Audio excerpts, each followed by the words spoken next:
suis parisien, j'ai pas le permis, je vais au Parc des Princes, je me balade en Vélib et j'ai même déjà goûté du matcha. Et en plus d'avoir grandi à Paris, j'ai grandi spécifiquement dans le 20e arrondissement. Quand tu grandis ici, il y a une histoire qui revient assez souvent, c'est la Commune de Paris. Et je me suis demandé pourquoi cette période de l'histoire de France, elle était pas enseignée à l'école. Moi, j'ai jamais eu de cours sur la Commune. Tout ce que je connais, je l'ai appris moi-même ou alors bien plus tard à la fac. Pourtant, c'est un événement hyper important non seulement pour l'histoire française, même pour l'histoire mondiale. Et peut-être que vous non plus, vous connaissez pas la Commune de Paris. Alors suivez-moi, je vais vous emmener dans mon quartier à Belleville pour en apprendre un peu plus.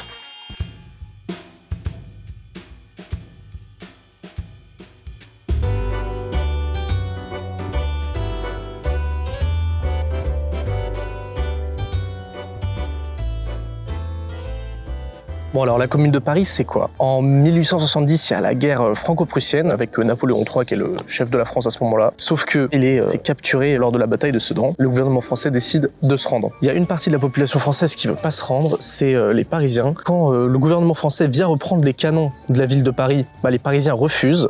L'armée fraternise avec les Parisiens et du coup, les Parisiens déclarent l'autonomie de la ville, la Commune de Paris. Là, il va y avoir plein d'avancées sociales. Ils ont séparé l'Église et l'État, instauré l'école gratuite et obligatoire, les fonctionnaires étaient élus et révoqués facilement et les loyers ont été baissés. Ça va être la première expérience proto-socialo-communiste de l'histoire et ça va beaucoup inspirer notamment Karl Marx et du coup tous les mouvements socialistes du monde entier. La Commune de Paris, elle a lieu en mars 1871. En avril 1871, le gouvernement versaillais, donc le gouvernement français qui était retranché à Versailles, décide de mettre fin à la Commune de Paris en lançant une grande répression sur la ville qu'on appelle la Semaine sanglante, où il y a plusieurs milliers de communards qui vont être fusillés. Sauf qu'évidemment, les communards, ils se laissent pas faire et ils vont monter plein de barricades dans la ville. La commune a été réprimée dans le sang. Et la dernière barricade qui a tenu, c'est ici, au parc de Belleville. Et donc là, là-bas, je sais qu'il y a une plaque commémorative, donc on va aller la voir.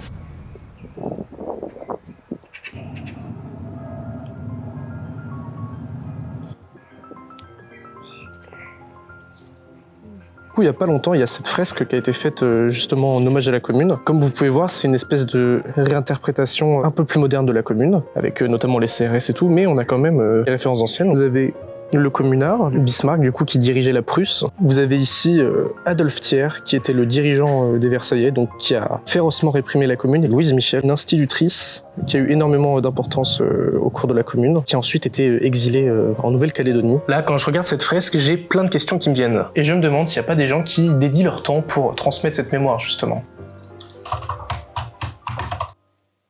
Apparemment, il y a une association à Paris qui continue à faire vivre l'esprit de la commune.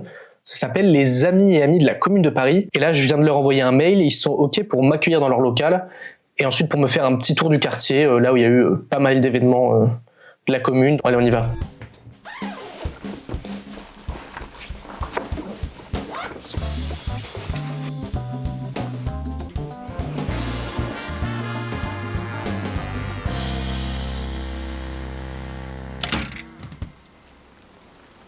Bonjour. Bonjour.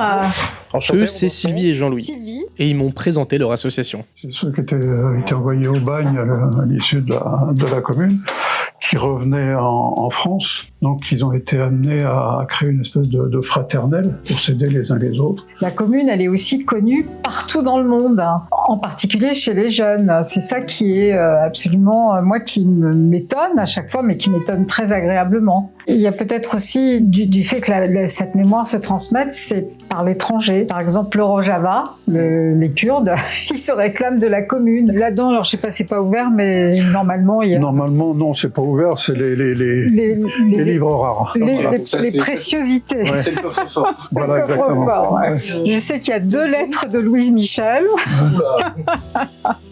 mais qui n'ont rien à voir avec la commune. Oui, c'est quand même... J'arrive à l'ouvrir. Ouais, dans Indiana Jones. Ouais. Ça, c'est le fond ancien. Donc, il y a vraiment des livres qui datent de la commune, quoi. Bon, ici, il n'y a pas que des livres rares, il y a aussi plein d'autres bouquins que tout le monde peut venir consulter. Un bon moyen de transmettre la mémoire. Et les Amis de la commune, ils organisent plein d'événements tout au long de l'année, comme des déambulations, ils participent aussi à des manifestations, ainsi qu'à la fête de l'humanité.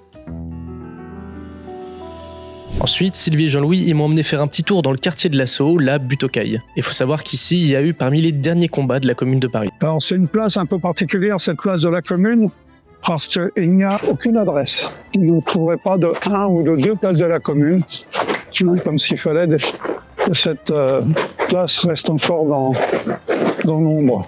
Les murs de ce quartier sont pleins de dessins, de graphes, etc.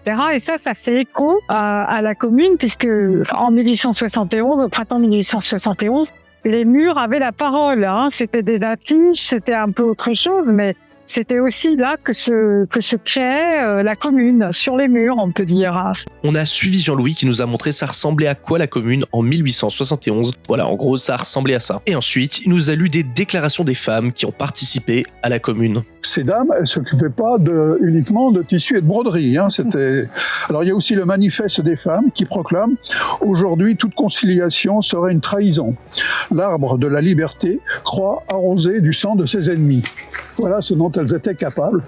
Il faut leur tirer quand même notre chapeau. Bon, on a eu un petit problème, c'est la pluie. Donc on a dû se réfugier au Temps des Cerises, qui est un restaurant d'inspiration communarde où vous pouvez prendre des menus étudiants pas chers si ça vous intéresse. Et regardez la déco, c'est juste magnifique. La pluie, ça m'a vraiment pas aidé. Mais en tout cas, Sylvie et Jean-Louis, ils étaient super sympas. Et je suis reparti avec plein de goodies. La brochure avec toutes les mosaïques. Une carte pour adhérer. Pourquoi pas en vrai. La commune n'est pas morte, un patrimoine toujours vivant. La commune, l'action des femmes. Performative mail un peu. Et surtout, j'ai reçu une invitation pour un concert de Audrey Payel. Itinérance musicale de Francisco Salvador Daniel. C'est un artiste communard. Et donc c'est un concert de reprise de ses chansons. C'est dimanche dans le 5e arrondissement. Je pense que je vais y aller. Sylvie m'a dit qu'elle sera là-bas. Donc on va peut-être la recroiser.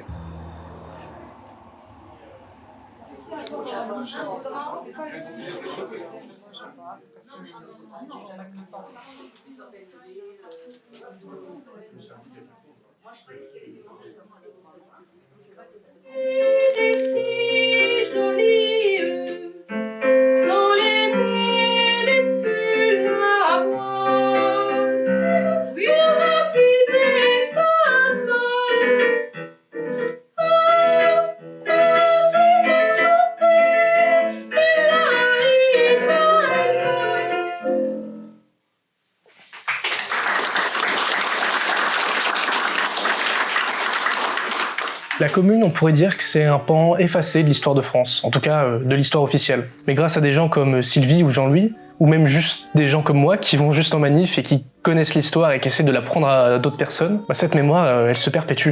Et j'espère qu'elle se perpétuera encore longtemps. Parce que les idéaux de la commune, c'est des idéaux humanistes, progressistes, et c'est vrai qu'aujourd'hui on dirait qu'il en reste plus grand-chose, à part des plaques commémoratives, des fresques, des associations, des idéaux. À la commune. À la commune. Et aussi des chansons. À la commune, il y a ça.